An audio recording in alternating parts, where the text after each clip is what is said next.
आपने डैम के ऊपर शाहपुर कंडी का भी पॉडकास्ट देखा होगा, कमाल का पॉडकास्ट, आपने बहुत सारे कमाल के हमारे पॉडकास्ट देखे, लेकिन आज भाखड़ा डैम के ऊपर एक पॉडकास्ट।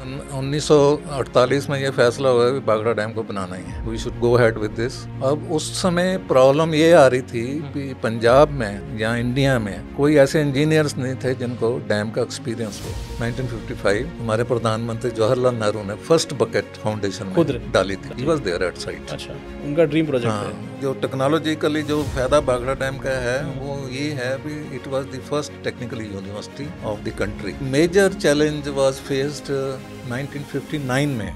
क्या हुआ सर? 21 अगस्त हमारा रिजर्वायर भरा हुआ था, राइट टनल में हमारा गेट भी लगा हुआ है। उस गेट को किसी वजह से वो बंद करने की कोशिश की गई, लेकिन ठीक तरह हुआ नहीं वो। उसका जो हाइस्ट चैम्बर होता है, यहाँ से हम मशीनरी ऑपरेट करते हैं, गेट तो नीचे होता है ना पानी में, उसको बाहर से खींचते हैं। वो हाइस्ट चैम्बर कोलैप्स कर गया, और कोलैप्स करने की वजह से पानी जो था वो टनल से ऊपर आ गया, और दूसरी तरफ लेफ्ट पावर हाउस वो भी भर गया। So it was a big setback.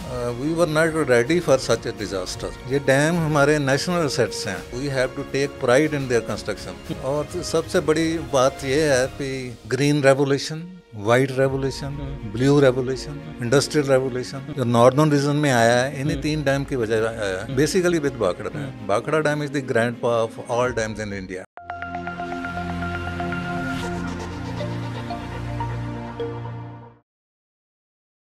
JK super podcast की जनता, आज आप एक कमाल का पॉडकास्ट सुनने वाले हैं या देखने वाले हैं। आपने डैम के ऊपर शाहपुर कंडी का भी पॉडकास्ट देखा होगा, कमाल का पॉडकास्ट, आपने बहुत सारे कमाल के हमारे पॉडकास्ट देखे, लेकिन आज भाखड़ा डैम के ऊपर एक पॉडकास्ट है। बहुत ही डेप्थ में पॉडकास्ट है, बहुत ही डिटेल में समझाया गया है। जिस जमाने में बना उस जमाने के बारे में समझाया गया और बहुत ही कमाल तरीके से समझाया गया है। तो सुनिए, आप टाइम ट्रेवल करेंगे इस पॉडकास्ट को देखते हुए, सुनते हुए, उन दिनों को देखेंगे, और एक डैम किस तरह से नेशनल एसेट होता है, क्या उसकी खास बात होती है, ये हर एक बात को आप डिटेल में समझेंगे। और इस डिटेल में समझाने के लिए हमारे साथ हैं श्री नरेंद्र शर्मा जी। तो बहुत बहुत स्वागत करिए इनका तालियों के साथ घर पे, और अब सुनते हैं, इस जर्नी पे चलते हैं। नमस्कार सर। नमस्कार जी, बहुत बहुत स्वागत है आपका जेके सुपर पॉडकास्ट में। शुक्रिया। पहले तो सर आपको बहुत बहुत बधाई देना चाहूंगा एक ग्लोरियस करियर के लिए। आपका एक कमाल का करियर था सर। सबसे पहले ये बताएं सर, कैसे हैं आप? मैं बिल्कुल ठीक हूँ, कंफर्टेबल हूँ। कंफर्टेबल है सर? हाँ जी। चंडीगढ़ में सर मौसम वगैरह कैसा है सर? चंडीगढ़ में ठीक है, अभी कंपैरेटिवली हीट वेव से तो अभी रिस्पाइट है, आराम है। ह्यूमिडिटी बढ़ गई है, वी एक्सपेक्ट रेन्स जी सून, और भी ठीक हो जाएगा। सर आप अपने करियर के बारे में सर दो चार शब्द बताएं सर, क्या रहा आपका career? I am a post graduate civil engineer from PEC Chandigarh, Punjab engineering college Chandigarh, 68 जी। उसके बाद मैंने पंजाब इरिगेशन ज्वाइन किया एज असिस्टेंट इंजीनियर, और almost 36 year continuous service department में। 36 ईयर्स। कहाँ कहाँ आपने काम किया सर? हमारी जो ट्रेनिंग शुरू हुई थी वो भाखड़ा डैम से शुरू हुई थी जी। हमने भाखड़ा डैम पे ट्रेनिंग की है, नहर पे की है, नंगल हाइडल चैनल कहते हैं उसको। उसके बाद जो रेगुलर पोस्टिंग होती है 6 महीने के बाद, वो हमारी एक नया डैम बन रहा था, ब्यास डैम, ब्यास रिवर पे जी। वो भाखड़ा से अलग है जी। तो वहाँ पर हमारी रेगुलर पोस्टिंग एज एसडीओ हो गई। पहले ट्रेनिंग इंजीनियर थे, उसके बाद एसडीओ रेगुलर हो गया। एसडीओ का फुल फॉर्म बता दें सर एक बार। सब डिविजनल ऑफिसर या असिस्टेंट इंजीनियर, एक ही चीज़ है, सेम चीज़ है। हाँ। अच्छा। क्योंकि उस समय इन 60s ये डेजिग्नेशन सब डिविजनल ऑफिसर था, बाद में इसको बदल के असिस्टेंट इंजीनियर कर दिया।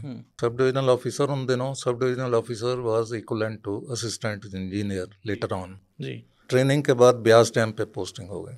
ठीक है। तो रेगुलर चार्ज हमें मिल जाता है। ब्यास डैम जो है ये भाखड़ा डैम के बाद बना है। अच्छा, बाद में बना है। हाँ, जो भाखड़ा डैम है वो सबसे पहले बना। आप मुझे एक हिस्ट्री ऑफ भाखड़ा डैम समझाएं, क्योंकि इस प्रोजेक्ट को डिस्कस करने के लिए आज हम ये पॉडकास्ट कर रहे हैं, भाखड़ा नंगल डैम। तो इस प्रोजेक्ट की हिस्ट्री आप मुझे समझाएं कि ये बनने से पहले यहाँ क्या था, समस्या क्या थी, क्यों ये डैम बना, कैसे डैम बना, इस बारे में आगे चलते हैं सर। देखिए, पार्टीशन जब इंडिया की 1947 में हुई जी, तो उन दिनों आपको याद नहीं होगा, लेकिन जो उस ज़माने में थे उनको पता है कि हर साल जहाँ तो फ्लड आता था सतलुज रिवर में, जहाँ दूसरी रिवर्स में, दूसरे साल फैमिन हो जाता था, मतलब अकाल पड़ जाता था। एक साल बाढ़, एक साल सूखा। हाँ, मतलब ऐसा चलता रहता था जी। जिसकी वजह से प्रॉपर जो पॉपुलेशन को नर्सिंग चाहिए थी जी, वो नहीं होती थी। कभी अकाल पड़ गया, लोगों की डेथ भी हो जाती थी। फ्लड्स अनकंट्रोल्ड होते थे, उससे भी काफ़ी नुकसान होता था। तो इसका बेसिक कारण जो है जो चला है पार्टीशन के बाद, ठीक, और इसके ऊपर इस आपदा के बावजूद अलग भी पार्टीशन में हमें तकरीबन 50 से 60% पॉपुलेशन पाकिस्तान से पंजाब में ट्रांसफ़र हो गई जी। लेकिन जो हम इरिगेशन वर्क्स थे पहले वो 20% हमें मिले जी। पॉपुलेशन 80% और इरिगेशन वर्क्स 20%।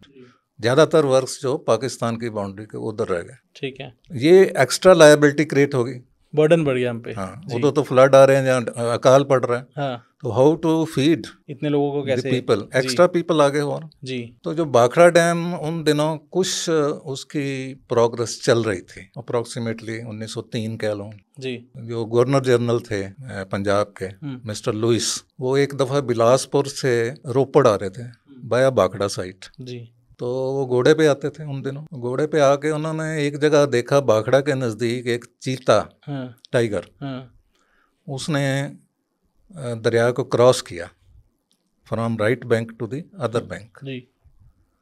तो उन्होंने सोचा भी जिस पॉइंट पे चीते ने क्रॉस किया है it should be the narrowest point. अच्छा, वहाँ से इंस्पिरेशन मिली इस बात की? उन्होंने सोचा भी अदरवाइज क्योंकि एनिमल है, ये रोज इधर उधर आते जाते रहते हैं जी, जंगल में घूमते हैं जी। तो जो उनके पाथ बने होते हैं उनके लिए मोस्ट कन्वीनियंट होंगे जी। तो that must be the narrowest site Sutlej river में जी। तो उन्होंने जाके एक रिपोर्ट दी, भाई वो साइट इस जगह है, उसके ऊपर कोई बैरियर बनाने की कोशिश करो so that we can make a dam. This is early 1903 के बाद की बात है, आसपास की बात है, ठीक है। वो उन दिनों क्या होता था, यदि मुझे कोई सुझाव आया है तो मैंने अपनी रिपोर्ट बना के गवर्नमेंट को भेज दी, पड़ी रहती थी, कोई कंसिडर भी करता था नहीं करता था।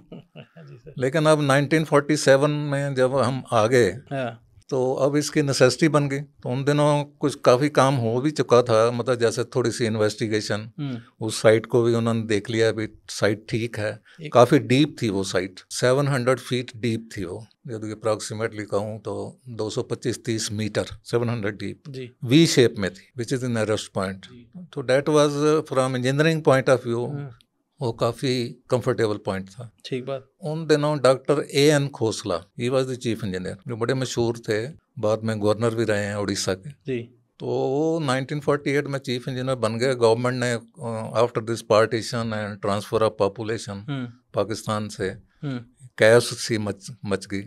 कैओस के लिए जब मिसमैनेजमेंट हो ही रही थी तो दे डिसाइडेड भी हमें इन लोगों को लगाने के लिए, बिकॉज पंजाब की जो ज़मीन है वो तो बड़ी फर्टाइल है ji, people are also very hard working. ठीक बात। तो उन्होंने कहा भी इनको इरिगेशन का पानी मिल जाए तो हमारा अनाज की प्रॉब्लम काफ़ी हद तक सॉल्व हो जाए। तो 1948 में चीफ साहब बन गए, उनको फिर बाद में प्रमोट करके किसी और हायर लेवल पर लगा दिया।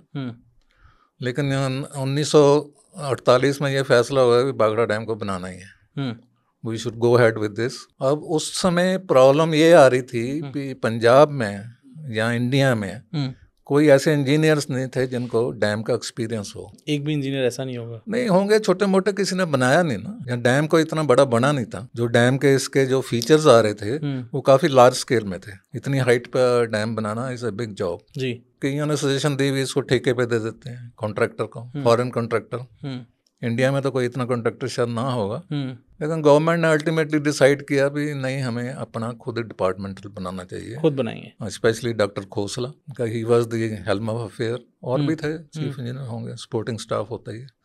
जब आप सोचते हैं किसी काम को करना है तो और भी स्टाफ आना शुरू हो जाता है। ठीक बात। तो उन्होंने एक्सपर्टाइज के लिए USA में एक हूवर डैम बना हुआ, वो जो भाखड़ा के फीचर आ रहे थे बिल्कुल उसकी तरह ही है। ठीक बात। वहाँ पर एक मिस्टर स्लोकम है, हार्वे स्लोकम उनका पूरा नाम है, उनको हूवर डैम का भी एक्सपीरियंस था और भी कुछ डैम थे, तो he was considered as a expert in concrete dams. तो ये डिसाइड किया गया कि उनको कंसल्ट किया जाए, उनको ले आएं, he will remain our consultant, लेकिन हम जो डैम है वो अपने इंजीनियर से बनवाएंगे, अपने वर्कर से बनवाएंगे, डिपार्टमेंटल सेटअप कहते हैं उसको, गवर्नमेंट खुद बनाएगी। जो ये खोसला साहब और जो उस समय के और चीफ इंजीनियर थे, they were deputed to USA। तो वो जो स्लोकम साहब थे वो कहने लगे he was not interested, he was around more than 60 at that time, in 1952 की बात कर रहा हूँ। अच्छा, वो कंसल्टेंसी में इंटरेस्टेड नहीं थे? वो कह रहे थे अब कहाँ जाएंगे, वो नया डैम है, वहाँ इंडिया में भी कोई सामान नहीं है, टेक्निक नहीं है, अवेलेबिलिटी कम होगी, क्योंकि it was highly mechanised, going to be mechanised, जो फीचर उनको बताए गए। करेक्ट। तो इतनी हाइट है, इतनी चौड़ाई है, क्योंकि हाइट काफ़ी ज़्यादा थी। इसको स्टेट ग्रेविटी डैम कहते हैं। फिर भी उन्होंने रिक्वेस्ट की, 2 ऑफिसर हमारे गए हुए थे, सीनियर, एक अब चीफ इंजीनियर और एक चीफ इंजीनियर, गवर्नमेंट ने उनको डिप्यूट किया था। उन्होंने कहा नहीं जी हमें चाहिए। उन्होंने पहले तो ट्राई की टालने की, ये टले नहीं। फिर उसने कहा भी ठीक है, मेरा लायर जो है ही विल ट्राई कॉन्ट्रैक्ट, मैं किस टर्म एंड कंडीशन पे वहाँ काम करूँगा। उनका ठीक है जी। उन्होंने लायर ने जो टर्म्स एंड कंडीशन बनाई थी, तो उसने वैसे बिहाइंड द सीन ये बोल दिया था भी आप लोग मुझे टॉलरेट नहीं कर पाओगे under those terms and condition. उसमें जो उन्होंने कुछ कंडीशन रखी, सैलरी रखी अपनी डॉलर्स में। चलो एनीवे वो कॉन्ट्रैक्ट तैयार हो गया। इन्होंने, हमारे इंजीनियर्स ने पढ़ा उसको, पढ़ के इन्होंने on behalf of government of India उसको साइन कर दिया। मान गए हम लोग। उन दिनों इतनी नहीं, उन्होंने साइन कर दिया। It was one sided, it was on the sided of Slocum, but still we agreed ji, हमें तो ये बंदा चाहिए, whatever may be the cost. वो भी हैरान था, उसने कहा यार मैंने तो जान के इतना हाई रेट्स वगैरह रखे थे, आप लोग घबरा जाओगे, मना ही कर दोगे आप। उन्होंने कहा नहीं जी, हम we want you. Anyway he agreed. और आपको just to give you information, उसने 1952 में about $8,000 per month, $8,000 salary per month. यहाँ के हमारे चीफ इंजीनियर को शायद $1,000 भी नहीं मिलता था। अप्रोक्सीमेटली मैं कह दूँ $1 1 रुपये के बराबर था जी। तो आप कह लो भी 8,000 सैलरी होगी। और हमारा चीफ इंजीनियर में भी he was not getting more than less than 1,000 और मैक्सिमम 1,000 जी। Anyway he agreed to come. Agreement में उसको यही वो थोड़ी सी परमिशन दी गई थी, you can bring any expert with you, you can depute anybody, you can design, consultant, mechanical, civil, जो भी आप लाना चाहते हो, लॉ। तो एनीवे ही एग्रीड देन। उन्होंने कहा भी आपने मतलब नेगेटिव को पॉजिटिव में बदल दिया, so I have to now come. तो देन अप्रैल 52 में ही came to the site Nangal along with the team of 30 consultants। 30 उसने 30 आदमी और भी अपने इंजीनियर साथ में लाए, जिसमें डिज़ाइन थे, डिज़ाइन एक्सपर्ट्स थे, then mechanical expert, electrical, civil, जो उसकी रिक्वायरमेंट थी। उसने सोचा भी मुझे ये बंदा चाहिए to bring the success to the project. अभी आपको जो मैं स्पेशल चीज़ हार्वे स्लोकम साहब के बारे में बताना चाहता हूँ जी। He was only 8th pass. He started service as a बेलदार, लेबर से बढ़ते बढ़ते due to his proficiency and efficiency, he became superintendent in mastery in construction।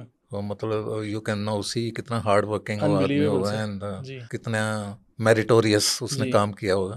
Anyway they came to the site and यहाँ पर उनको थोड़ा सा special privileges दिए गए। पंडित नेहरू वाज हमारे प्राइम मिनिस्टर थे, उनके साथ भी कांटेक्ट था जी। उसने कहा भी थोड़ी सी स्पेशल पावर उनको दे दी, क्योंकि डैम डूम ये इसीलिए डैम्स वगैरह को फ्री हैंड थोड़ा सा देंगे तो जल्दी बनते हैं। Correct, that was the first attempt from our engineers also. तो वहाँ पर एक बड़ा अच्छा एनेक्डोट है।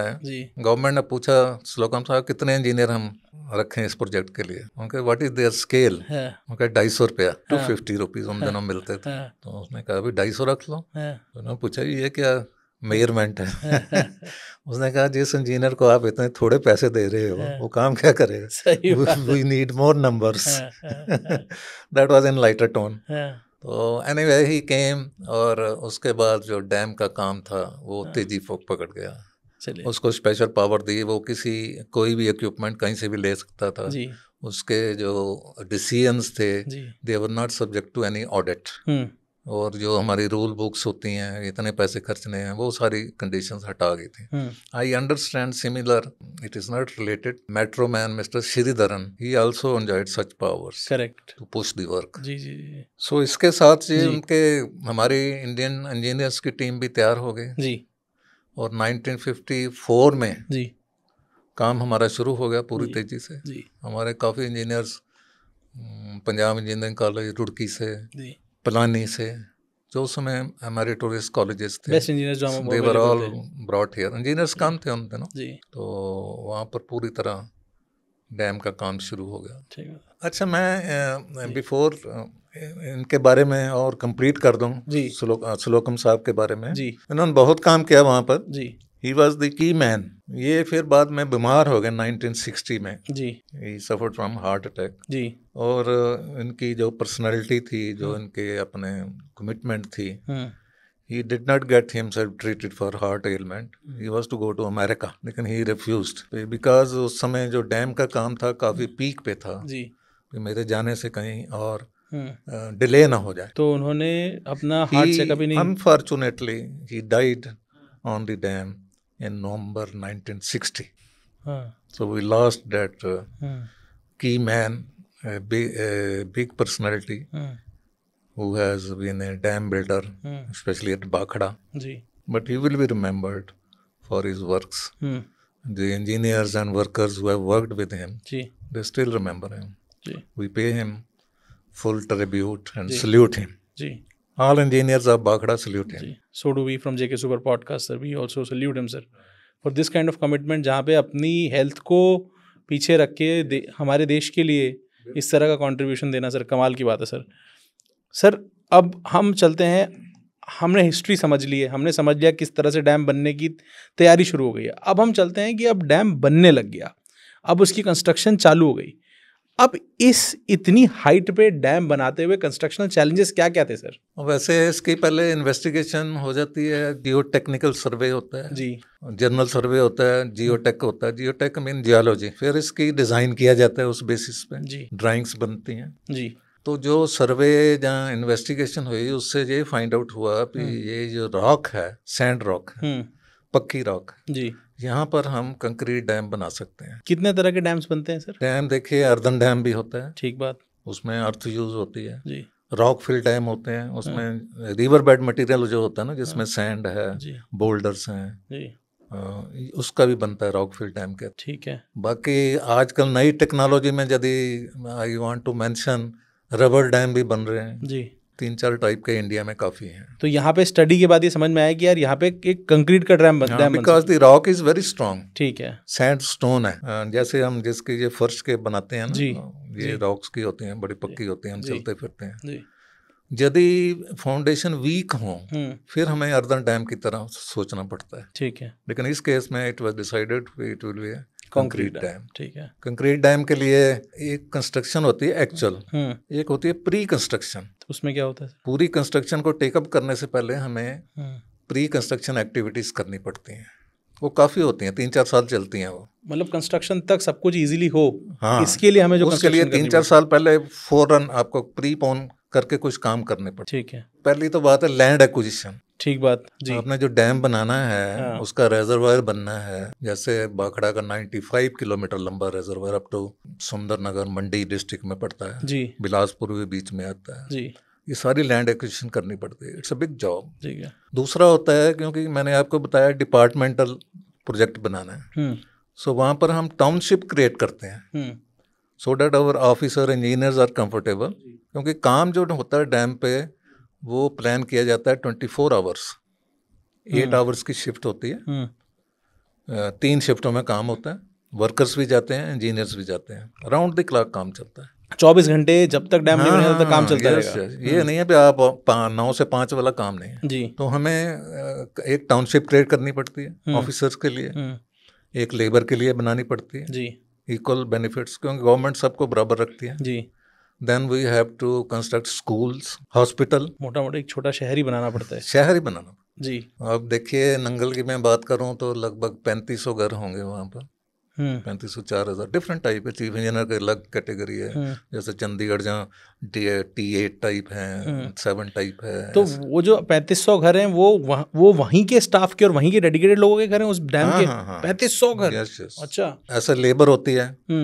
अब लेबर बाखड़ा में 13,000 के करीब थी, तो उनका एक एरिया अलग, उनका एरिया अलग, लेकिन टाउनशिप उनकी कम बनती है। जी, क्योंकि जो हमारी लेबर होती है वो नेबरिंग विलेजेस से आती है। करेक्ट, फर्स्ट कंडीशन ये होती है जो 8 किलोमीटर के अंदर से आते हैं लोग ना, उसकी उनको employment हम घर नहीं देते हैं, जी जी क्योंकि they can walk up to that distance. Ji. कोई 3 किलोमीटर से आ जाता है, कोई उधर से आ जाता है, जी क्योंकि लेबर सारी जितनी मोस्टली लेबर रिक्रूट हुई है नेबरिंग विलेजेस से है, करेक्ट चाहे वो नंगल से हो, जी। चाहे वो भाखड़ा से हो, चाहे वो ऊना से हो, चाहे वो बिलासपुर से हो। जी तो जो 8 किलोमीटर से ऊपर है उनको घर दिए जाते हैं, जी तो थोड़े मतलब घर बनते हैं। जी। लेकिन ये रेगुलर स्टाफ जो होता है इनके लिए पूरी फैसिलिटी देनी पड़ती है। जी उनके बच्चे भी पढ़ते हैं, जी वाटर सप्लाई, जी। सीवरेज, सारा अरेंजमेंट होता है। Then market also. सामान भी चाहिए। हाँ, जो चंडीगढ़ का पैटर्न जो है उस समय चंडीगढ़ बनना नहीं शुरू हुआ था, जी। 1952 की बात कर रहा हूँ। जी तो लेकिन इस छोटे से प्लान पे ये काम हुआ, वहाँ टाउनशिप क्रिएट की, फिर वर्कशॉप बनानी पड़ती है, जो मशीनें आती हैं उनकी रिपेयर करनी है, जी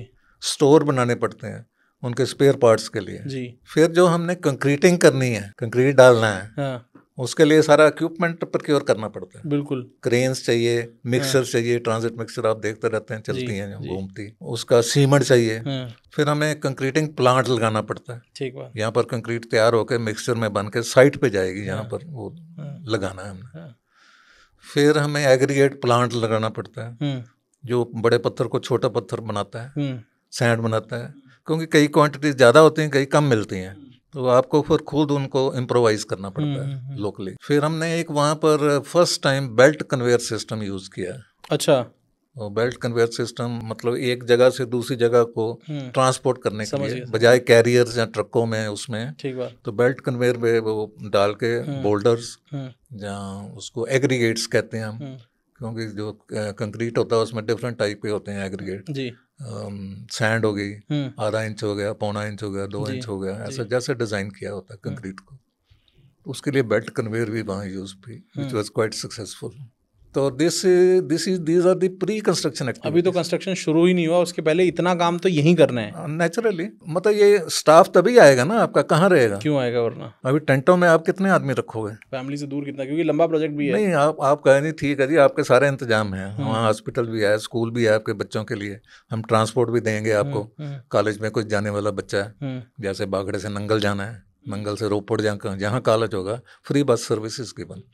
दी हाउसेज आर फ्री, उसमें ड्यूरिंग कंस्ट्रक्शन कोई चार्जेस नहीं है, they are free accommodation, free transportation for your children. और प्री कंस्ट्रक्शन में एक कराची से ट्रेन लाई गई, उसको ट्रेन का एक ट्रैक लिए हुआ वहाँ पर, वो ट्रैक नंगल से लेके तकरीबन 10 किलोमीटर कह लीजिए। क्या जरूरत थी सर उस ट्रैक की? लेबर इतनी ट्रांसपोर्ट कैसे करनी? तो कराची से भी लेबर आती थी? नहीं, तो कराची से तो ट्रेन आई ना। हाँ। जो लेबर थी वो नंगल आकर जमा हो जाती सुबह जी, और 7 बजे ट्रेन चलती है तो साइट पे ले जाती है। Otherwise you have to you 100 buses. Ji ji ji, समझ गया। This is a transport management by economical management. Bhakra dam बनाने के लिए हमें एक रेलवे लाइन भी बिछानी पड़ी और एक ट्रेन भी चलानी पड़ी। हाँ, कमाल सर। तो इंजीनियर्स के लिए तो बसेस भी थी, जैसे एसडीओस वगैरह हैं, एसडीओ ऑफिसर्स हैं, एक्शंस हैं, they travel in buses also collectively. Ji. और जो सीनियर ऑफिसर हैं, सुपरिटेंडेंट, चीफ इंजीनियर, उनके लिए स्टेशन वैगन उन दिनों होती थी, पिकअप टाइप होती थी, उसमें ऑफिसर भी बैठ जाता था, सामान भी अपना रखना, जो कोई साइट पे जाना, रिपेयर के लिए जाना, वो साथ रखते थे। जी। फिर जो बड़े ऑफिसर थे, कार को एक आधी होती थी, अदरवाइज स्टेशन वैगन कहते थे उनको। वो थोड़ी सी ऊंची होती हैं, जैसे आप कह सकते हैं लैंड रोवर टाइप। समझ गया सर। थोड़ी सी ऊंची होती हैं, मतलब ऑफिसर पीछे बैठ जाता है जी। बाकी जीपें हैं, जीप्स हैं, एक्शंस के लिए जीप हैं जी। उधर से 4 बजे शिफ्ट खत्म हुई तो शिफ्ट आपकी 4 बजे खत्म हुई, 4 बजे वहाँ से वो ही आदमी सारे बैठ के वापस आ जाए। 3:30 बजे वो नई शिफ्ट ले गई है पहले। सुबह जाके वापस आ गई, 3:30 बजे सेकंड शिफ्ट के लेबर ले गई और उधर से डेली से सुबह आए थे उनको वापस ले आए। ऐसा रात तक चलता है। तो ये हो गया प्री कंस्ट्रक्शन का सारा काम। ये ऑलमोस्ट ट्रांसपोर्ट और ये सब है। अब कंस्ट्रक्शन के लिए जो मेन कंस्ट्रक्शन के लिए हमारी रिक्वायरमेंट होती है वो जहाँ पर भाखड़ा डैम ने बनना है उस साइट को क्लियर करना है, उसको ड्राई करना है। इस समय तो रिवर फ्लो कर रही है ना उस पर, तो जब तक हम उस पर्टिकुलर पोर्शन को, जैसे ये है टेबल यहाँ पर मैंने बनाना है, इसके ऊपर अभी तो दरिया बह रहा है, तो इसको जगह को खाली करना है। कैसे करते हैं? रास्ता मोड़ के? नहीं, हाँ, उसको दरिया को मोड़ना पड़ेगा। और यहाँ मैं एक बड़ी अच्छी कहावत आपको सुनाना चाहता हूँ। Ji. There is a old saying, Yeah. दरियाओं का रुख मोड़ना आसान काम नहीं, जी। लेकिन फिर भी इंजीनियर्स एंड वर्कर्स मिलकर कर ये देते काम हैं। करते हैं। ये कमाल। पुरानी कहावत है। Ji. It's not easy ji, of change the course, sir. Course of a river. Of course. हाँ। तो उसके लिए भाखड़ा डैम में 2 टनल्स बनाई गई, डाइवर्शन टनल कहते हैं। एक को राइट टनल कहते हैं, एक को लेफ्ट कहते हैं। दोनों तरफ पहाड़ है, दोनों के अंदर काट के हमने वो टनल बनाई है। हाँ, दोनों तरफ पहाड़ है, बीच में दरिया बह रहा है। समझ गया सर। तो प्री कंस्ट्रक्शन में हमने यहाँ प्री कंस्ट्रक्शन के साथ साथ वो डैम पे सिर्फ यही काम चल रहा है, डाइवर्शन टनल का। जी। इसको 3-4 साल लग गए। 15 मीटर डायामीटर की टनल होगी, काफी बड़ी है। ठीक बात। हाँ। और लगभग 1 किलोमीटर लंबी। जी। वो दरिया, वो अपने दोनों पहाड़ियों के बीच में जी। पूरी तरह तैयार हो गई। वो फिर अब रिवर को डाइवर्ट करना है, अब उस दोनों टनल्स में से पानी जाता है, उनमें से निकालना है पानी, जी। तभी वो जगह खाली होगी और ये एरिया सुखाया जाए। हाँ, तो वो टनल्स को दोनों को बना के तैयार करके तो डाइवर्शन एक्टिविटी की जाती है। जी। एक कॉफर डैम बनाया जाता है, अपस्ट्रीम कॉफर डैम। उसका क्या मतलब हुआ सर? जो जगह हमको चाहिए हाँ। उससे थोड़ी सी और छोड़ के आगे आगे पीछे, जी। ऊपर भी नीचे भी, जी।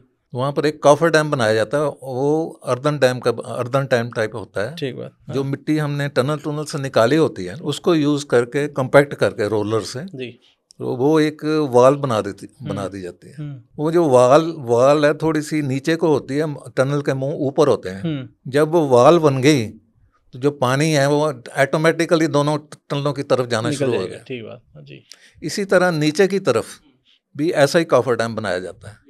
जो हमारा नीचे की लिमिट है डैम बनने की, फाउंडेशन की जो होगी, उससे थोड़ा सा एरिया छोड़ के एक नीचे ही बनाया जाता है। क्योंकि कल को जो पानी आकर नीचे निकलता है ना, वो पीछे भी आ सकता है। सही बात है। तो इसलिए 2 कच्चे डैम कह लीजिए, upstream coffer dam, coffer mean not असली dam but doing the work. समझ गया सर। तो वो दोनों डैम इन पोजीशन आ जाते हैं। ठीक बात। फिर डाइवर्शन टनल हो जाती है। ठीक बात। फिर आपका वो रिवर का एरिया जो है वहाँ पंप लगाए जाते हैं। जी। उसको डिवाइडर, क्योंकि पानी तो खड़ा होगा ही वहाँ जी, पर। जी, जी। फिर उसको काफ़ी सुखाना पड़ता है। जी। पंप से पंपिंग करके वो जो पानी निकाल के वो रिवर में फेंक दिया जाता है पाइप से। Now your that site is ready. ठीक है। अब उसकी फाउंडेशन खोदनी पड़ती है। जी। फाउंडेशन जैसे मैंने आपको बताया था भी ये 740 फीट ऊपर है। पता नहीं आप फीट बेटर समझते हैं कि मीटर समझते सर? हैं? दोनों समझते हैं आप, तो जो आपको कंफर्टेबल हो समझाइए सर। जी। जैसे 740 मीटर हाइट है डैम की, ऑलमोस्ट इसका 1/3 फाउंडेशन में होता है। अच्छा, ठीक है। ऑलमोस्ट 1, नॉट, मैं जनरल सी बात कर रहा हूँ, नॉट भाखड़ा डैम। ऐसी तरह अर्दन डैम में भी ऐसा ही होता है, 1/3 इज अंडर द रॉक, ठीक है, अंडर द फाउंडेशन। जो आपको बाहर नजर आता है वो 2/3 है, ठीक है, अप्रोक्सीमेटली जनरलाइज्ड। तो वो एरिया सुखा के देन वी स्टार्ट फाउंडेशन की एक्सकेवेशन करनी पड़ती है। पहले एक्सकेवेट करेंगे। एक्सकेवेट करके जो पर्टिकुलर लेवल दिया हुआ है, यहाँ तक हमने नीचे तक जाना है। और ये भी देखा जाता है, जियोलॉजिस्ट भी होते हैं वहाँ पर इंजीनियर्स के साथ। तो जियोलॉजिस्ट जो है नीचे की जियोलॉजी चेक करेगा कि अब पक्का निकल आया, कोई ये आगे तो नहीं स्लिप कर सकता, आगे तो नहीं सेटल कर सकता नीचे की तरफ। तो वो जियोलॉजिकल चेक भी करते हैं जी। इंजीनियर्स तो फाउंडेशन को खोद दिया ना, करेक्ट, वो एक हमें वैसे तो आइडिया होता है भी ठीक आ गया, लेकिन जियोलॉजी अपने पैरामीटर से एक उनकी मोहर के बाद एक बार 100% कंफर्म हो जाता है, उसके बाद ही हम काम स्टार्ट करते हैं। ठीक बात है सर। तो geologist has also a role in construction of the dam. So foundation में जैसे मैंने बताया, अब हमारा एग्रीगेट्स प्री कंस्ट्रक्शन एक्टिविटीज सब तैयार हो चुकी हैं जी। कंक्रीट प्लांट बन गया है, मिक्सचर्स हमारे पास हमने प्रोक्योरमेंट कर लिए जी। कंस्ट्रक्शन इक्विपमेंट प्रोक्योर कर लिया, मोस्टली यूएसए से आया, कुछ यूएस एड के अंदर आया, कुछ खरीदा गया जी। क्योंकि यूएसए के एक्सपर्ट थे, नेचुरली उनको they are conversant with working of the equipment. तो वो सारा इक्विपमेंट आके देन फाउंडेशन स्टार्ट्स। फाउंडेशन ये कंक्रीट से शुरू होती है, आरसीसी, इसमें स्टील भी होता है। तो पहले अब फाउंडेशन में यदि डैम की विड्थ ऊपर आके तो 100 मीटर के करीब होगी, मगर नीचे आके तकरीबन 140-50 मीटर हो सकती है जी। वो पहले एक पूरा फ्लोर तैयार किया जाता है, जैसे ये आपका फ्लोर है कंक्रीट का, पूरा फ्लोर तैयार किया था। आरसीसी होती है, रीइंफोर्स्ड कंक्रीट होता है जी। और उसको फिर बाद में ब्लॉक वाइज डाला जाता है। ठीक है, ब्लॉक वाइज में जैसे ईंटें होती हैं एक दूसरे के ऊपर आप रखते हैं, अब एरिया तो ज़्यादा होता है, उनको ब्लॉक्स में बांटा होता है, 1, 2, 3, 17 ब्लॉक। पहले मैं एक ब्लॉक को ऊपर रेज करूंगा कुछ लिमिट तक, फिर तीसरे को करूंगा, फिर 5वें को करूंगा, मतलब वो थोड़ा सा जैसे आप कभी ग्राफ देखते हैं ना, क्या कहते हैं, होलोग्राम, जी जी जी। कोई ऊपर कोई नीचे है, हाँ। तो ब्लॉक्स ऐसे चलते हैं जी कन्वीनियंस के जी मुताबिक, अकॉर्डिंग टू क्वांटिटी अवेलेबल। जी शटरिंग बड़ी जी लगती है उसमें, जी स्टील शटरिंग होती जी है, वुडन शटरिंग होती है। जी तो ये सारी चीज़ें बन के ब्लॉक वाइज, जैसे आप मैट्रेस के ऊपर मैट्रेस रख रहे हैं करेक्ट। या ईंट के ऊपर ईंट रखते हैं, ऐसे ऐसे करके क्रेनें लगी होती हैं, जी रिवॉल्वर क्रेन्स होती हैं, जी ऊपर लगी होती हैं। बकेट आती है, मिक्सचर आती है, उसमें बकेट होती है, बूट बकेट कहते हैं उसको, जी बाल्टी टाइप। ठीक बात। नवंबर 1955, जी 15 या 16 नवंबर 1955, हमारे प्रधानमंत्री जवाहरलाल नेहरू ने फर्स्ट बकेट फाउंडेशन खुद में डाली थी, डाली खुद। थी, ही ठीक। Was there at site. अच्छा, उनका गवर्नर ड्रीम साहब, प्रोजेक्ट था ये। हाँ जी, उनका ड्रीम प्रोजेक्ट है। हाँ, फर्स्ट बकेट 1955 नवंबर में। जी 14 नवंबर को शायद उनका जन्मदिन होता है, जी। ये 15 या 16 की बात होगी। अच्छा, कंस्ट्रक्शन के दौरान कोई बहुत बड़ा चैलेंज आया sir? Major challenge was faced 1959 में। क्या हुआ सर? 1959 में अगस्त का महीना था, 21 अगस्त। जी हमारा रिजर्वायर भरा हुआ था। जी और मैंने जैसे आपको बताया, 2 डाइवर्शन टनल्स हैं, ठीक एक है। लेफ्ट की है, एक राइट की है। जी। और राइट में टनल में हमारा गेट भी लगा हुआ है। उस गेट को किसी वजह से वो बंद करने की कोशिश की गई, लेकिन ठीक तरह हुआ नहीं वो, बंद नहीं हो पाया। हाँ। उसका जो हॉइस्ट चैम्बर होता है, यहाँ से हम मशीनरी ऑपरेट करते हैं, गेट तो नीचे होता है ना पानी जी में, जी उसको बाहर से खींचते हैं। जी। वो हॉइस्ट चैम्बर कोलैप्स कर गया, हम्म और कोलैप्स करने की वजह से पानी जो था सिर्फ टनल पे था पहले, वो टनल से ऊपर आ गया। उस हॉइस्ट चैम्बर जो हमारा घर होता है, जहाँ पर से मशीनरी ऑपरेट करते हैं, वो ड्राई होता है, टनल में पानी होता है। वो हॉइस्ट चैम्बर कोलैप्स करने की वजह से वो पानी ऊपर आ गया। ऊपर आके वो गैलरीज होती हैं, जो हमारे अंदर डैम के पैसेजेस बने होते हैं, जी जिससे हम आते जाते हैं, हाँ जहाँ हमारी चीज़ें, सामान आता जाता है, हाँ। वो सारा भर गया, पूरा पानी से भर गया। पुणे भर गया। और दूसरी तरफ लेफ्ट पावर हाउस, हाँ इधर तो राइट पावर हाउस है ना, करेक्ट। उधर लेफ्ट, वो भी भर गया। Ji so it was a big setback. हाँ we were not ready for such a disaster. हाँ engineers, we were not ready, और we could not foresee. So हमने जो मतलब लेसन लर्न उस समय ये हुआ कि हमने ज़्यादा वेट नहीं की अपनी टेक्नोलॉजी की। हमारा जो वहाँ पर जो डिसिप्लिन था, वो ये कहता था कि जो प्रॉब्लम आती है उसको टेक इट हेड ऑन। ये नहीं पूछना भी किसने किया, क्यों किया, कहाँ से हुआ, that will be seen later on. वो बात की बात है, वो हेड ऑन पहले सॉल्व करिए, तो इसको सॉल्व करो। जी। सो एक दो दिन या 2-4 दिन मिस्टर ये स्लोकम साहब भी काफ़ी परेशान थे, लेकिन बिकॉज वी वर नॉट कन्वर्सेड इतने बड़े हैवी रिजर्वायर को, क्योंकि टनल को बंद करने का कोई तरीका ही नहीं था उस समय। जब तक हम टनल को बंद नहीं करते तो पानी अंदर आना बंद नहीं होता। उसका जो मुंह ऊपर वाला था उसको बंद करना था। Ji. So immediately we requested for army and navy. अच्छा। Yes, army and navy. Navy अपनी उनकी पावर्ड बोट्स होती हैं, इक्विपमेंट होता है, क्योंकि वो सी में डील करते हैं जी। तो ये भी इस समय रिजर्वायर, यू अंडरस्टैंड, बारिश काफ़ी होती है। करेक्ट। और जुलाई का महीना 21 अगस्त को यदि मैं कहूँ तो भरा हुआ था। It becomes as challenging as a sea. हाँ, it was a challenge sea. So army came immediately, navy also केम।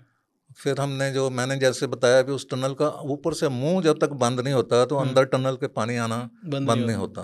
उन्होंने अपनी बोट्स लाई, फिर हमने कंक्रीट ब्लॉक्स बनाए, कोई मिट्टी बनाई, टेट्राहेड्रन्स कहते हैं उनको, कंक्रीट के बड़े बड़े ब्लॉक्स होते हैं, उनको ज्वाइन कर देते हैं, और एक बड़ा, जैसे ये घर है, रूम है, इतना बड़ा बन जाता है। फिर उसको बोट में ले जाके, according to the capacity of the boat, carrying capacity also. तो बोट भी आपको पता बॉम्बे या इधर से आई थी सारी, बाई ट्रांसपोर्टेशन आई थी। तो उन्होंने काफ़ी काम किया, और ऑलमोस्ट आफ्टर 15 डेज वो उसका मुंह बंद हुआ। वो मतलब जैसे वो ट्रेन बनी होती है ना बोट्स की, कुछ जो बोट छोटी है उसमें थोड़ा लोड डाला, बड़ी में ज़्यादा डाला, पावर्ड बोट्स भी थी, दूसरी बोट्स भी थी, वो सारी एक ट्रेन की तरह इधर से सामान लेकर चलती थी और उस टनल के राइट साइड पे पहुंचती थी।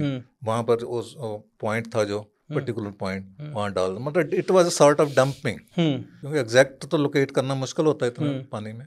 तो डंपिंग करके फिर वो 15 दिन के बाद पानी को रोका गया। उसके बाद ही फिर थोड़ा सा रिलीफ आया, ji. But it gave us a setback of 1 year. 1 साल हम पीछे हो गए। हाँ, पीछे जी। क्योंकि सारा पावर हाउस लेफ्ट वाला खराब हो गया।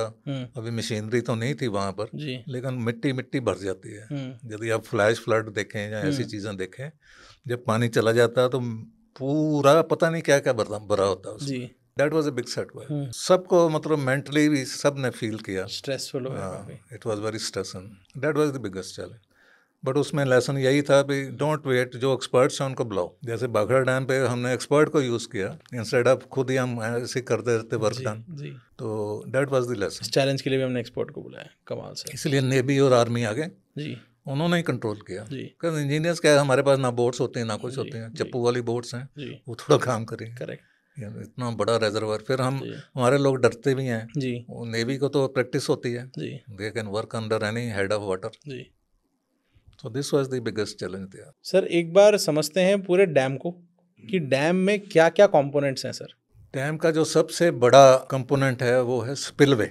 स्पिलवे ठीक है। वो भाखड़ा डैम के सेंटर में है जी।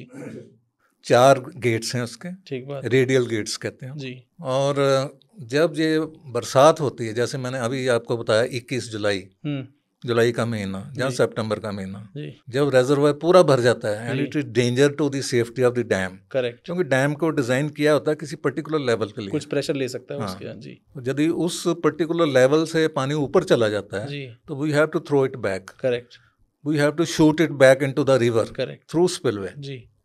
तो स्पिलवे के जैसे 4 गेट्स हैं, ये खोल दिए जाते हैं। ठीक है। दिस इज द बिगेस्ट, सबसे बड़ा कंपोनेंट स्पिलवे ये कंक्रीट के बीच में ही बना हुआ है। ठीक है।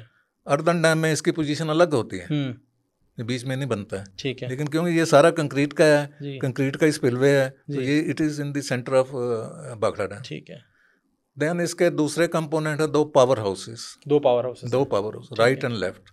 ठीक है। जो राइट का पावर हाउस है वो रशियन कोलैबोरेशन से बना है। अच्छा। जो लेफ्ट का है वो यूएस एंड जापान से, अच्छा, उनकी कोलैबोरेशन से बना। फर्क है दोनों में कुछ? नहीं, मशीनरी का फर्क है बस। और ये लेफ्ट वाला पावर हाउस, चाहे उस समय पानी चला गया था लेकिन ये जल्दी चला, ये पहले तैयार हो गया था। अच्छा, पहले बन गया। अच्छा। एक पावर हाउस जल्दी चला दिया जी, एक बाद में चला। Russian right side with Russian जी, left side with US and Japanese. तो मतलब एक स्पिलवे है, 2 पावर हाउसेस हैं जी। देन है इरिगेशन आउटलेट्स। मैं आपको बता दूं कि जो पानी हम निकालते हैं डैम से, उसका जो फार्मूला है, हम 3 महीने स्टोर करते हैं पानी को। बरसात का सीजन नॉर्मली इंडिया में 80 to 90% बरसात जो है, रेनफॉल है, वो 15 जून से 15 सितंबर तक हो जाती है जी, 3 या 3.5 महीने का।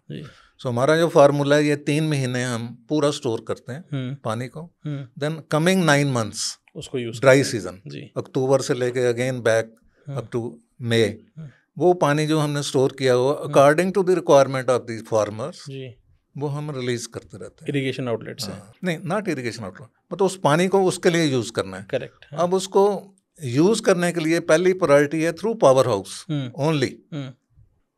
इरिगेशन आउटलेट हमने किसी भी कंडीशन में नहीं चलाने एक्सेप्ट इन इमरजेंसी। अच्छा। अब सपोजिंग 100 यूनिट चाहिए फार्मर्स को पानी जी, और मेरे पावर हाउस की कैपेसिटी दोनों की 100 की है जी, तो मैं पावर हाउस अपने चलाऊंगा, इरिगेशन आउटलेट नहीं चलाऊंगा। अच्छा। तो वो मैं 100 यूनिट निकाल के वो फार्मर्स को चला गया, उनकी डिमांड पूरी हो गई जी। अभी सोचिए कोई ड्राई ईयर आ गया, बिल्कुल अकाल जिसको कहते हैं, अभी उसके बाद आया तो नहीं है जी, लेकिन कोई ड्राई ईयर आ गया। अब फार्मर कहता है कि मुझे तो 120 यूनिट चाहिए। अब पावर हाउस से तो 100 से ज़्यादा नहीं चाहिए ना, नहीं निकलेगा।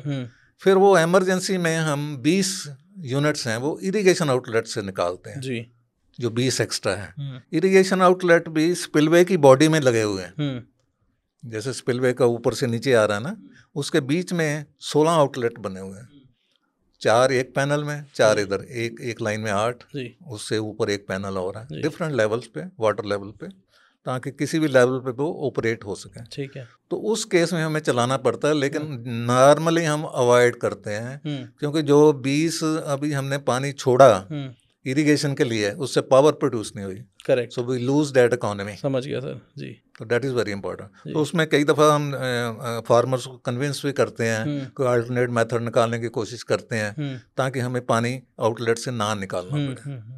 सो hardly outlets, irrigation outlets operate. Power house चलता है, वो 24 घंटे चलता है, सुबह शाम चलते हैं, हाइड्रो पावर है जी। और स्पिलवे बरसात में ऑपरेट हो सकता है जी। एवरी ईयर नहीं ऑपरेट होता जी। जब फ्लड आते हैं। जी। ड्राई ईयर भी आते हैं, उसमें पानी नहीं होता, ऊपर तक नहीं जाता, डेंजर नहीं है। हाँ जी। तो ये 3 कंपोनेंट होते हैं, spillway, power houses, irrigation outlet, मोटा मोटी ये 3 कंपोनेंट है। सर इकोनॉमिकली और इरिगेशन को के आउटलेट से हमें बेनिफिट क्या क्या हो रहे हैं सर, उसको अगर आप एक्सप्लेन करें सर। देखिए जैसे भाखड़ा डैम है, जहाँ दूसरे बड़े डैम है, ब्यास डैम है, रंजीत सागर डैम है, दे आर स्टोरेज डैम्स। ये पानी स्टोर करते हैं, जैसे मैंने बताया सारी बरसात में। They are also flood control measures. अच्छा। हाँ। जैसे मैंने बरसात का सारा पानी रिवर का कंट्रोल कर लिया 3 महीने में, तो नीचे फ्लड आएंगे ही नहीं। सो इसका second benefit is flood control, जो बहुत बड़ा बेनिफिट है। पहले फ्लड बहुत आते थे पार्टीशन से पहले। सो तीसरा इसका बेनिफिट है हाइड्रो पावर, जिसकी कॉस्ट बड़ी कम है। यदि मैं आपको बताऊं, जब भाखड़ा पहले बना था 1 पैसा पर यूनिट थी, इतनी सस्ती पावर थी। वाह। 1 पैसा। और हमें आजकल भी कुछ ज़्यादा नहीं है मेरा ख्याल, मैं I can't commit any point, लेकिन जो चार्ज हमें होता है 5 रुपये, वो बहुत ज़्यादा है जी। लेकिन प्रोडक्शन और तरह है। करेक्ट। क्योंकि hydro power is quite cheap ji. बाकी तो ये है ना, सारी मिला के देते हैं आपको, वो रेट अलग निकलता है जी। और 3 बेनिफिट हो गए। चौथा बेनिफिट से इसका सबसे जो बेनिफिट है, थर्मल प्लांट्स हैं हमारे, उनको कूलिंग के लिए पानी चाहिए होता है। ठीक बात। हाँ। न्यूक्लियर प्लांट्स हैं, अभी फतेहाबाद इधर हरियाणा में लग रहा है नया, पंजाब में काफ़ी थर्मल प्लांट हैं, हरियाणा में है पानीपत वगैरह। आपको सुन के ये ठीक लगेगा कि ब्यास, ये भाखड़ा डैम का पानी इन सब थर्मल प्लांट को दे रहा है कूलिंग के लिए। हाँ जी। जैसे नंगल हाइडल चैनल है, ये रोपड़ के पास थर्मल प्लांट है, उसको पानी देता है। पानीपत में जो हमारी दूसरी नहर से जाता है, नंगल हाइडल चैनल से पानी वहाँ जाता है। सो सारे थर्मल प्लांट्स और उनको कूलिंग के लिए पानी इसी से जा रहा है। ठीक है। चंडीगढ़ में जो पीने का पानी आ रहा है, वो भी भाखड़ा का है, भाखड़ा डैम से आ रहा है। Yes. अच्छा। इवन भाखड़ा का पानी दिल्ली तक भी जाता है बाया हरियाणा। तो this is the another benefit. Correct. और इससे एक ज़्यादा बेनिफिट है फिशरीज का, वो भी एक इंडस्ट्री चल रही है। बड़ी फिशरीज है अपना भाखड़ा में, ब्यास में तो बहुत मशहूर है जी। ब्यास डैम की फिशरीज वेरी गुड जी। देन बर्ड्स जी, माइग्रेटरी बर्ड्स वो आते हैं, बड़ा टूरिज्म है जी। भाखड़ा में तो एक समय पे 3-4 लाख तक विजिटर आते थे, टूरिस्ट आते हैं। यस। वाह। आसपास की जो के लोग थे, आसपास के जो गांव थे, आसपास की जो पॉपुलेशन थी, इनको किस तरह से इस डैम ने इम्पैक्ट करा और क्या इनकी लाइफ की क्वालिटी किस लेवल पे इम्प्रूव हुई सर? हाँ ऐसे है, एक रिहेबिलिटेशन पॉलिसी होती है जी। लैंड एक्विजिशन हमने एक्वायर की, कईयों के घर चले गए, स्कूल चले गए, कुएं होते थे वो चले गए। सो रिहेबिलिटेशन पॉलिसी में होता है, जो चीज़ बीच में सबमर्ज हुई, जहाँ अक्वायर की हमने, उसकी रिप्लेसमेंट उससे अच्छी देनी है। करेक्ट। यदि किसी का प्राइमरी स्कूल गया है तो उसकी जगह हाई स्कूल बन जाएगा जी। किसी का घर गया है तो उसको उसकी घर की अच्छी कंपनसेशन मिलेगी। ठीक बात है। फिर रेलवे लाइन सपोजिंग कोई डूब गई, कोई रोड डूब गया पुराना, उसकी रिप्लेसमेंट अच्छी तरह देनी पड़ेगी। जिसको भी हमने इफेक्ट किया उससे बेहतर ही बेहतर देना है। तो ये मतलब रिहेबिलिटेशन पॉलिसी के अंदर कंपनसेशन भी अच्छी दी जाती है, देन उनकी फैसिलिटी भी दी जाती है। कुछ लोग तो वहीं सेटल हो जाते हैं, रिजर्वायर एरिया के बाहर चले गए, वहाँ और भी गांव होते हैं, कई दफ़ा पूरा गांव नहीं आता, आधा आ जाता है जी। तो दे कैन बाई लैंड, वहीं सेटल हो जाते हैं। जो फिर जिनकी ज़मीन ज़्यादा जाती है वो ज़मीन की रिप्लेसमेंट चाहते हैं, तो उनको फिर उनकी रिहेबिलिटेशन पॉलिसी के अंडर यहाँ पर जो बेनिफिशियरी स्टेट है उसकी जगह में जाकर दी जाती है, ज़मीन दी जाती है, उनको अलॉट किए जाते हैं, मुरब्बे कह लो। ये पॉलिसी है, ये चलती रहती है। ये तो उन लोगों का भला हो गया जो रिहेबिलिटेशन पॉलिसी के अंडर है। हाँ। और जो आसपास के गांव जो इसके अंदर तो नहीं है, पर उनकी लाइफ का क्वालिटी सर कैसे? नहीं, वो तो फिर ऐसे है ना, क्वालिटी ऑफ ऐसे रोड्स नए बनेंगे जी, स्कूल नए बने, करेक्ट, हॉस्पिटल डिस्पेंसरी बनी, that is benefit to all, free. बिल्कुल बिल्कुल। जैसे भाखड़ा डैम का हॉस्पिटल है, एनी नेबरर गाँव वाले सबको फ्री इंफॉर्मेशन, फ्री सप्लाई, दवाइयाँ की हो, कुछ की हो। और इसका जो पानी जो होता है 80% इरीगेशन के लिए यूज होता है, करेक्ट। वाइल्ड लाइफ को हम पानी देते हैं जी, जहाँ जैसे सेंचुरीज बनी हुई हैं, यहाँ तो कम है जी, वहाँ भी पानी दिया जाता है। तो ये सब बेनिफिट्स में आता है। ठीक बात। हाँ। जो टेक्नोलॉजिकली जो फायदा भाखड़ा डैम का है वो ये है भी it was the first technical university of the country. अच्छा। हाँ जी। अच्छा। क्योंकि किसी ने, चाहे वो मद्रास का हो, बंगाल का हो, किसी स्टेट का हो, they use to come regularly to Bhakra dam to see क्या इक्विपमेंट यूज हो रहा है, क्या टेक्नोलॉजी है, क्या मेथडोलॉजी है। हमने जैसे इंजीनियरिंग तो पढ़ी है, लेकिन उसको हैंड ऑन प्रैक्टिकल जो है वो भाखड़ा डैम पे ही हुआ है। ठीक बात। It is the first technical university of the country. जब वहाँ मेंटेनेंस चल रही है तो कौन कौन से डिपार्टमेंट्स हैं वहाँ पे? मेंटेनेंस में देखिए, एक तो डिज़ाइन है कैनाल, जैसे नंगल हाइडल चैनल है, उसका एक पूरा सर्कल है। ठीक है। In charge officer in charge of the rank of superintending engineer. ठीक है। उस वही भाखड़ा डैम देखता है। ठीक है। एक हो गया। दूसरा है वहाँ मैकेनिकल वर्कशॉप, मैंने बताई थी वर्कशॉप सेटअप होते हैं। Nangal workshop is one of the best in the country. अच्छा। हाँ। इसने इवन मेट्रो के साथ भी पहले काम किया है। हाँ। और काफ़ी गेट्स वगैरह यहीं बने हैं, मतलब it was one of the best जी वर्कशॉप देयर। एक डिज़ाइन सेल है, छोटी मोटी जो प्रॉब्लम आती रहती हैं उनको लुक आफ्टर करते हैं जी। एक ऐसा सेल है जो रिहेबिलिटेशन वगैरह भी देखता है, अभी भी कोई प्रॉब्लम आती है, कोई केस कर देता है, कुछ कर देता है। गेट्स का ऐसे सिस्टम होता है, सपोजिंग जैसे मैंने आपको बताया 16 गेट हैं आउटलेट के, 4 स्पिलवे के हैं। इनकी पेंटिंग होती रहती है, क्योंकि ये जो स्टील के गेट्स होते हैं इनकी थिकनेस कम हो जाती है पानी की वजह से, तो इनको पेंटिंग रेगुलरली होती है। ठीक है। तो से एक साल मैंने एक गेट किया, नेक्स्ट ईयर दूसरा करूँगा, तीसरे साल चौथा करूँगा। इसी तरह इरिगेशन आउटलेट्स जो मैंने आपको बताए हैं वो एक्चुअली पाइप्स हैं डैम बॉडी के बीच में, उनके जो गेट वॉल्व्स हैं उनकी मेंटेनेंस की जाती है। जैसे 16 हैं तो उसका एक शेड्यूल बना हुआ है भाई, इस साल मैं 2 करूँगा, अगले साल अगले 2 करूँगा, अगले साल 2 करूँगा, ऐसा शेड्यूल बना हुआ है। क्योंकि वो कम ऑपरेट होते हैं तो इसलिए उनका शेड्यूल उसी तरह बना हुआ है। स्पिलवे गेट्स भी कम ऑपरेट होते हैं। तो इसी तरह ऑपरेशन पेन स्टॉक्स हैं, पेन स्टॉक जो पावर हाउस को जाती हैं, ठीक है, उनके गेट वॉल्स वगैरह मतलब इन दिनों तो फुल चलते हैं बरसात में। आगे जैसे लीन पीरियड आ जाता है जनवरी फरवरी में, पानी की कम रिक्वायरमेंट होती है, जब वीच लगती है तो उन दिनों उनकी मेंटेनेंस करते हैं। ठीक बात। ठीक है। उनके भी वैसे ही वाल्व खोल के सारे मेंटेन, जो पेंटिंग करनी है, जो रिपेयर करनी है, वो पूरा एक सेल बना हुआ है और शेड्यूल बना हुआ है। ठीक है। एवरी ईयर क्या करना है मैंने जी। सर फ्यूचर क्या है हिंदुस्तान में डैम्स का? कुछ ऐसा आप सुन रहे हैं, कुछ ऐसा कोई आपकी नॉलेज में ऐसा कुछ है जो देख के आपको लगता है कि यार कमाल का काम हो रहा है इस डैम के सेक्टर के अंदर? देखिए, जो मेरी पर्सनल ओपिनियन है, मेरा ख्याल है इस समय अबाउट 5000 छोटे मोटे डैम होंगे हमारी कंट्री में, और उसमें कुछ ओल्ड भी हो चुके हैं, specially canal headworks. To give you an example, Madhopur headworks, ये पार्टीशन से पहले बना हुआ है, आज की डेट में शायद 125 साल पुराना होगा, तो वो पूरी तरह सैंड से भर चुका है, इट्स नॉट ऑपरेटिव। उसकी रिप्लेसमेंट शाहपुर कंडी बनाया गया है 7 किलोमीटर अपस्ट्रीम जी। इसी तरह आप आ जाइए, ताजे वाला हेडवर्क हरियाणा में है, उसकी जगह वो हथनी कुंड बना है 9 किलोमीटर नया बना है। तो ये रिप्लेसमेंट चल रही है अभी जी। मतलब जैसे जैसे ओल्ड होते जाएंगे इनका यूटिलिटी खत्म हो जाएगी, रिप्लेस तो होंगे ही होंगे। बिल्कुल। लेकिन ये जो डैम्स हैं इनकी लाइफ काफ़ी होती है। ऑपरेशन में मैं एक पॉइंट आपको बताना भूल गया जी। ऑपरेशन मेंटेनेंस में हर 1-2 साल के बाद सिल्ट सर्वे किया जाता है इनका। अच्छा। हाँ। मतलब कितनी सिल्ट आ रही है ऊपर से, क्योंकि जो डैम्स की लाइफ है वो सिल्ट पे डिपेंड करती है। अच्छा। यदि सिल्ट, जैसे मैंने बताया माधोपुर हेडवर्क्स ऊपर तक सैंड से भर गया, तो इसकी जो लाइफ हमने रखी हुई है भाखड़ा डैम की 600 साल से ऊपर है, तो वो सिल्ट सर्वे किया जाता है। उसके मुताबिक जैसे जैसे हमने प्लान किया हुआ है, जहाँ डिज़ाइन में दिया हुआ है भाई 60 साल के बाद क्या होगा। Bhakra dam has completed 60 years. कितने आगे का सोचते हैं सर आप लोग? जब आज मान लीजिए आज कोई सर्वे की रिपोर्ट आई तो कितने आगे का सोच लेते हैं कि यहाँ तक तो हम इसको प्रोटेक्ट कर ही लेंगे? देखिए, यहाँ भी मैं अपना पर्सनल व्यू देना चाहता हूँ। 100 साल तो हम 100 साल से ज़्यादा कोई सोच नहीं सकता। 100 साल तक का हम लोग सोच के चलते हैं। मेरी उम्र ही इतनी होगी। जी जी जी, जी कमाल से। कई दफ़ा वो इंजीनियरिंग स्टूडेंट मेरे से पूछते हैं जी उसके बाद क्या होगा। मैंने कहा उसके बाद जो इंजीनियर होंगे वो सोचेंगे। सही बात है सर, बिल्कुल sir. Why we should worry for this? जी सर, बिल्कुल। हमें तो उतनी देर तक की लाइफ देखनी है ना। जी जी। अभी 60 साल हो गए, Bhakra dam is going very strong जी।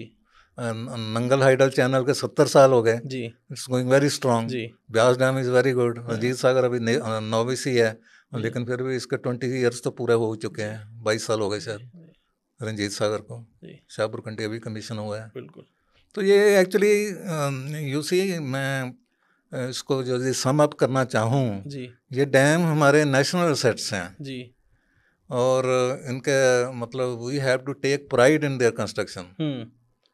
और तो सबसे बड़ी बात ये है कि green revolution, white revolution, blue revolution, industrial revolution जो नॉर्दर्न रीजन में आया है इन्हीं 3 डैम की वजह आया है, basically with Bhakra dam. Bhakra dam is the grandpa of all dams in India.